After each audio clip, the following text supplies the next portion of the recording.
Guys, so in front of me is my DIY bow, and while it is actually quite awkward to show you guys this, I am going to whip out the measuring, and I'm going to set it for the pertinent numbers right away. So we're going to look at first the brace height, which is actually measured from halfway, the point halfway there. So I'm going to try and hold it right about there, and we're looking right exactly at an 8-inch brace height if I'm perfect. And I'm perfect right here at half, and it's at 8, so right at 8 pretty much. So we'll call that an 8-inch brace height. Now you might notice I've got another string here, and we're going to cover that in a second. But now, in length, I really wanted a particular length, and as you can see, we're passing 2 feet. This is much more than a 2-foot bow, guys. So let's hold on just a second. I'll show you. Okay, guys, so for this one, I had to measure it off camera and then put the lock on just to show you from end to end. Right there, I got 43 inches, which is, believe it or not, in the range of a longbow. So now I wanted to cover something else, so I'm just going to lay this along, and you can see roughly what this would be for a pull. If I go with my foot all the way over to 1 inch and then try and pull, I'm pulling to right about here. And when I look, that's right about 33 inches of pull. In fact, when I measured it more precisely by taking the measure in my hand and pulling back as hard as I could, which was the best way, I actually got lower than that. I got 31 and three quarters, which is nice. I basically have a 32 to 34 inch draw at the far back of my draw at most if I'm really pushing the bow forward hard. In a comfortable position where it's my normal position, I draw it right at 32 inches. And this coming just short of that is nice because it means I can pull it right to its maximum power. So what I did for that was measured my own draw length, and that also tells me the length of the arrows that I need to use.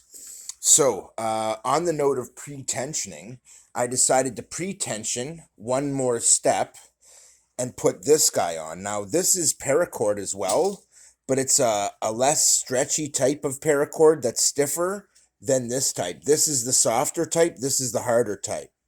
Now, if I were to take this and put my foot here, you'll quickly see why I did it. Because this makes it a totally different kind of bow now. This is like a horse bow. This is starting to get really strong. Like, I mean, I'm sorry to make noises. I didn't mean to, but I'm actually pulling on that hard to get it to come up. So, I have one final thing to do to this. And now I want to get a piece of paracord, bungee cord that's just right so that I can lock onto this one, and as I'm pulling one back, it keeps this out of the way. And the reason is this string is basically under the same tension when the bow is at rest. Okay, they're pretty close. Not quite, but that's good. This one is under slightly more tension. It is the heavier string anyway. So it sits very naturally. At the same time, just out from where this really is set, this is at nice tension, really nice. And it's just underneath this one, and you feel it, but that's perfect. This is a nicely tuned bow now.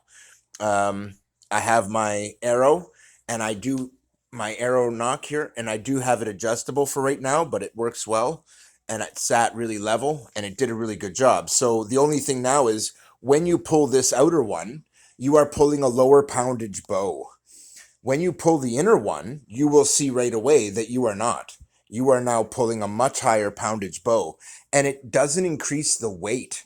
And when I decided I was going to do it this way, I realized I had a winning idea here. So what's going to happen is I'm going to brace the sides of this with bungee material here, and then again right here in the middle.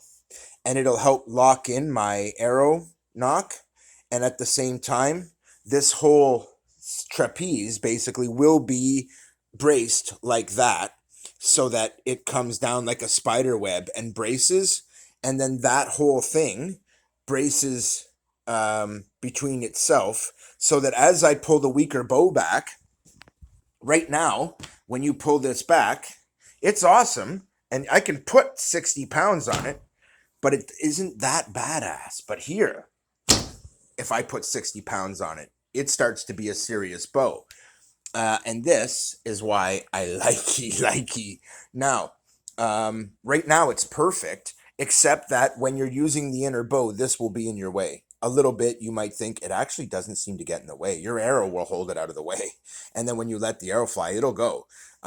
This is actually getting to be a really sick setup. So the bow is almost done. I know I kind of implied that it was done last time. It's really not. I still want to, remember I said I wanted to change the colors here and go black and red? Okay, I'm not done any of that yet. I'm still, as you can see by the lengths of these, I just was pulling on it, and these are actually not perfect. They're at slightly different lengths, so I got to move this one down a little bit. It's a little loose, and lock it off really tight. And I'll do that in the final stage, but I wanted to kind of experiment with it and play with it and pull it a whole bunch of times and let it break in basically to the point where this is not going to stretch anymore before I put more on it. Now, I do want to give you a quick look in good light at this paracord, because the two are very, very different. And when you pull them close to each other, you can really see that. One is a much thicker, it's physically thicker as well, the black one, but only by a little. This one's just slightly less in diameter, and this one, you feel that it's more plasticky, almost more polymer in the strands itself, whereas this one's very much a fabric. In fact, this one doesn't melt when you burn it. This one does. So they are two very different kinds of paracord, but they are very good. One has more elastic properties, which is this one, which is for the weaker bow.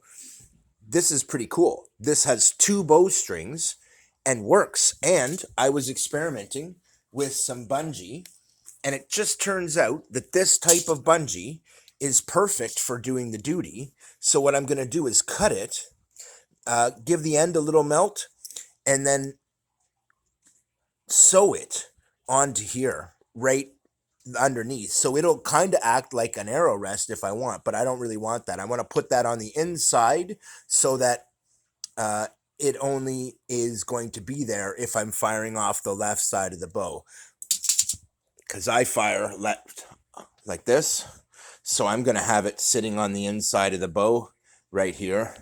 And then it also will attach this. Now, what I like about this stuff is it has just the right amount of stretch, so that when I start to do the same thing with it, you'll see it's got a lot of stretch here. It's not the full stretch of the bow, but it's enough to keep these two together if I use a length like this, but it can stretch hard. So when you start to pull this bow, it'll be putting, like, this string, you watch, and this is still under its weak tension, but there, the more you pull on it, the more this comes off of tension. And you want to keep the tension together. And the idea is I want to pull on this one and have it like a pulley system. Okay, so this one's much harder to pull, but if I have them right together, these will all work together. And this one will be slightly stronger because it's being boosted by this string, and the whole thing will respond very well. I keep testing the concepts that I get in my head, and every time I get to a point where I'm like, okay, I'm done, it works, it's stronger than I thought it was going to be, I'm like, you know what, I bet you after testing, I tried to break this, like I said, at 100 pounds, and I couldn't. I put way more than 100 pounds of pressure on it, and I thought, okay, well, if it's that good, I should be able to lock it in as a 50-pound plus bow, and that's basically what you're looking at. So this is a totally different kind of setup. When it's done, it'll be a 35-pound bow up here, which it really is, up to about 28 inches. But past that, it'll quickly go to a 50-pound bow at 31. Then this one, the inner one, it starts pretty light. But by the time you get up to about here, I mean, you're pulling 60, 70 pounds, and you can pull back harder and go for as much poundage as you really want and put 100 pounds of pressure on this one. And it's really running, like, to full crank it, you're looking right about there. And that's actually like cutting into my fingers, even though I'm using 4. That's got to be 70 pounds, 65, 70 pounds right there. So one is 35 to 55 basically at full crank, depending on how far you pull, building really hard and fast towards the back at the last inch. And the exact same thing up here, only with a much shorter draw. Now, this brings up something else. So let's say I take this arrow and I put it here. And I'm just going to do this so that you guys can see. I'm going to let this is actually measured to be the length of the arrow I need. So we're good. And you can see that because I get full draw right here. Okay. Now you'll notice war bows generally have really long arrows. Well, watch this. When you treat it like a war bow and step into it, oh man, I can already barely pull it. And I'm trying to pull it more while holding the arrow. It's really tough. Damn, I'm actually out of breath. That's actually really strong. Okay, so plus I'm getting old and out of shape. So here, I'm really just starting to feel poundage right here, where I have to adjust my form and everything. Oh man, yeah, that's got real strength. Okay, so look at the length. I've still got more length that I could use, and that gives me a nice length of arrow sticking out the front. Whether I pull this guy, and there's where it's at its maximum, right at the edge of what I could pull this, that's when it literally is going to be at its maximum, which is how it's set up, which is nice. All this has to work together, guys. The length of the arrow, the weight of the arrow, all the tensions all have to be there. This is a complex bow build. This is not your quick, easy, do it in 5 minutes one, but it's taken... I have 2 different kinds of paracord. It's still very lightweight. Now, here's the trick. I just massively increased the poundage of this bow, and all I did was add another tensioning member, man. So one up here, if you watch carefully between stage 1 and stage 3, you'll see what I mean. This bowstring was one piece and ran from the tip here all the way down to the tip here, and that was it. Then I put another line tied on here and here, but back here, that locked that into place here, changing my point of pull to deeper inside, because I noticed this is a lot stiffer when I pull here rather than here, where it was just flimsy. I didn't like that. I wanted it stiffer. So this is a way to pre-tension the bow in the first place. In addition, it was tensioned with the wrap and all that stuff. Now, taking down to this one, we're starting to get under something that is already under a lot of tension. So I'm just going to let you listen for a second while I pull this. Okay, I'm going to try and put the other one out of the way just so you can hear. Oh, that hit my leg. That hurt. And I'm holding the other string, so I can only let it go so far and then I catch it. But that, oh, I mean, you feel that on your fingers right away. Like, that's got serious pressure on that. I can't even believe how hard that actually is to pull. This is pulling really good pressure now. Now, I already tested this and knew that I could put 100 pounds on it. The trick is, how much poundage is it pulling at a given draw weight? Well, I just did some testing on this one, and I guarantee you, this is running probably 75 to 90 pounds at its draw weight, at its full draw weight, it's right in that range, which is brutal on the inner string. On the outer string, it's looking like 30 to 55, depending on your draw length. And on the outer one is what I'm talking about, with the softer serving material and string. And then on the inner one, with the harder, stiffer, less stretchy string, which it's still tensioning too. This one was nicely broken in. It sat overnight.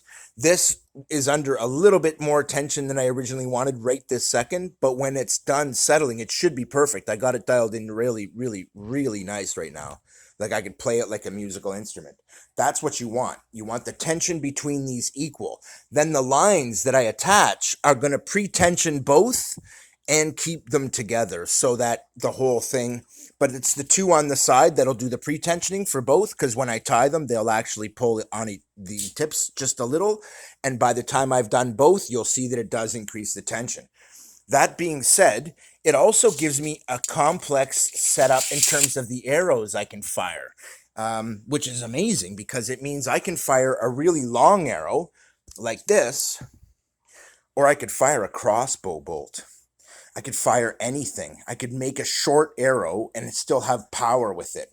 I can make a long arrow and fire that with real power or with less power, depending on what I need. For a faster shot, this is going to be basically spring assisted. So this whole bow is spring assisted, and these two are perfect because I can start to pull up on this one, and you watch this one careful and watch those limbs, and those limbs aren't even moving until I get really into my draw quite a bit. I have to pull all the way up. See that? Before it starts to, which is nice. If I can keep them about that far apart and they stretch harder the more I pull, that's perfect. When I check the bungee cord, it is literally the perfect material for this. So that's what I'm going to do and get to sewing and put these two together. And when you're done, not only can you fire long and short arrows, but you have a ton of paracord in the mix that will allow you to fix this setup. I actually did have enough to do it twice and just added it in. So that in the bow, there's enough paracord for you to completely remake it. Because that is the part of this that is likely to break if anything does break. But my bow is finished. I give you the RXD longbow. It's a little different than traditional longbows. So I'm going to call it the RXD L1 since it is my first take as a longbow. But if you took a measurement from limb tip to limb tip, which is why I'm going to have to call it the LS, because it is both a longbow, just barely, and a short bow.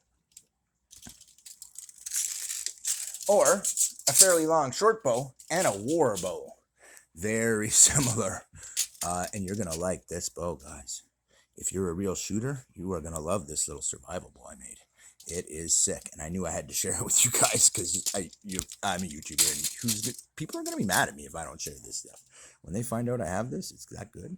So you're looking at 29 inch. We're going to call it 30 though, guys, because I know it's actually 30 inches. Okay, so there's 30 inches for the smaller bow. Now, 30 inches does sound like a lot in your head, but it's really not. This one's 30 inches here and 42 at the tips here. But it really should better be measured here, you might think, but really no. It's from tip to tip.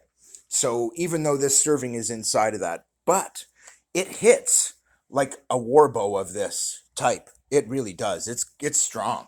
I'm deeply surprised at how powerful it came out and how nicely everything holds tension and splits the tension. Kind of like my sail system, the Willow system for an RC sailboat, which you can find on this channel and on previous channels of mine. You can search and find them in my name. They should be coming up for you when you just look at me. And if not, just type in DIY custom bow and go and look at that, or DIY custom RC sailboat and my name, and you will definitely find those. There's a fairly long series. There's a whole bunch of different sail types across 2 different channels. Okay, so this is a lot of babbling. I'm sorry, but it takes a lot to explain for one, and I wanted to lay out all the materials and let you guys really check this out in detail. So it has a foldable arrow rest. This is one of the cool features. I can put it up and have it, or I can and adjust how it sits on a given condition. So when I'm firing a high shot, I can just angle it up. It helps a lot to keep your aim stable. And I can comfortably, and I do mean comfortably, because it literally just folds right here up against my ring, and it locks right in. And I can sit here, and it's so nice. It locks it in smooth. I have another ring that's big enough. It's an expandable one, and I can put it on my thumb and use it as an arrow rest so that I have an arrow rest on both sides, and it works really nice, actually. But this is just so strong now. And I had the stronger paracord. When I really looked, I was like, man, I think I have enough to do this properly. So I checked, and sure enough, I did. And it took some experimenting to get this tension. I basically had to take the tension off of this. Heck no, left it. And just tension this, and then got it perfect to the point where this one now takes up tension where it sits. And all I have to do is lock the two of these together so that they kind of hold tension together. But this will be an elastic line. It'll tie here and basically come close here and come a little farther out here. And on the other side, it'll come from about here to about here and just have that kind of angle like a spider web. It'll be sick.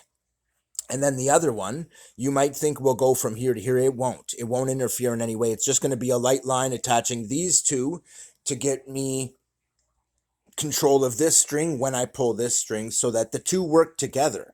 And this string will actually get a little stronger to pull.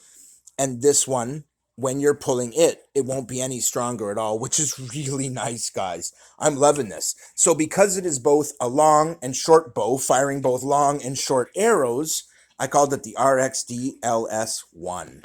Keith out.